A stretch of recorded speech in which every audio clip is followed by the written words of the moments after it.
Let's go back to the phone lines, getting towards the end of what has been a very, very busy week in politics and at the David Pakman Show. 617-830-4750. Let's go to our caller from the 267 area code. Caller from 267, what's your name? Where are you calling from?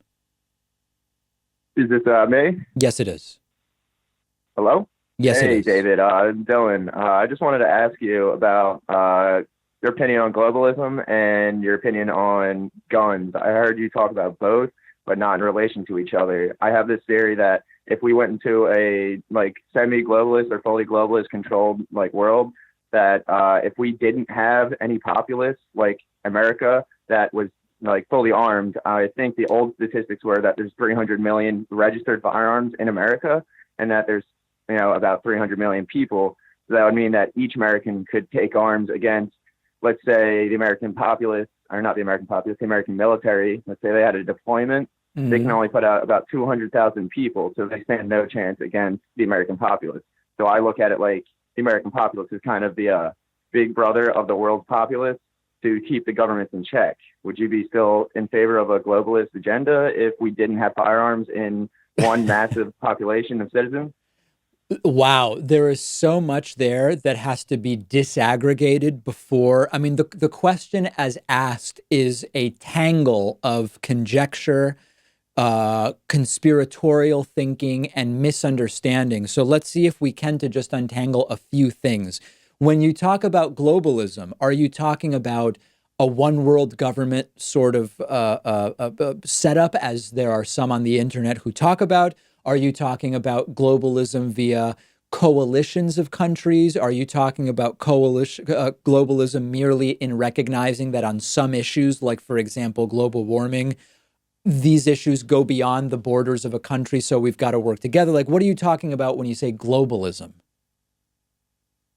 So I would believe that it would start as a coalition, as no one would allow for a one world government. But Right. I would think that if there was no armed populace, that it would be a coalition that, landslides into a one world controlled government.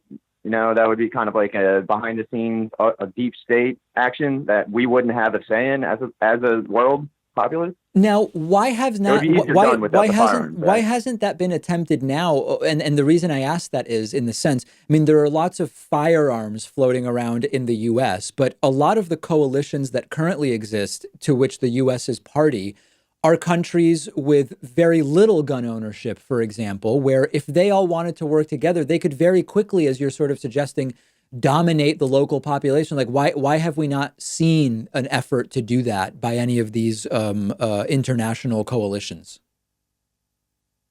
Simply because they're afraid of the American government, because the populace wouldn't allow them to do anti-democratic or anti-libertarian or anti-liberty things But they're overseas allies with without the American having government. a They're in cahoots. They're in American cahoots with revolt. the American government. The American government is part of those coalitions. You're saying that were it not for the American government, the G20, for example, or NATO countries or whoever would have already tried to establish one world rule on this planet. Is that what you're arguing? But the U.S. keeps them from doing that?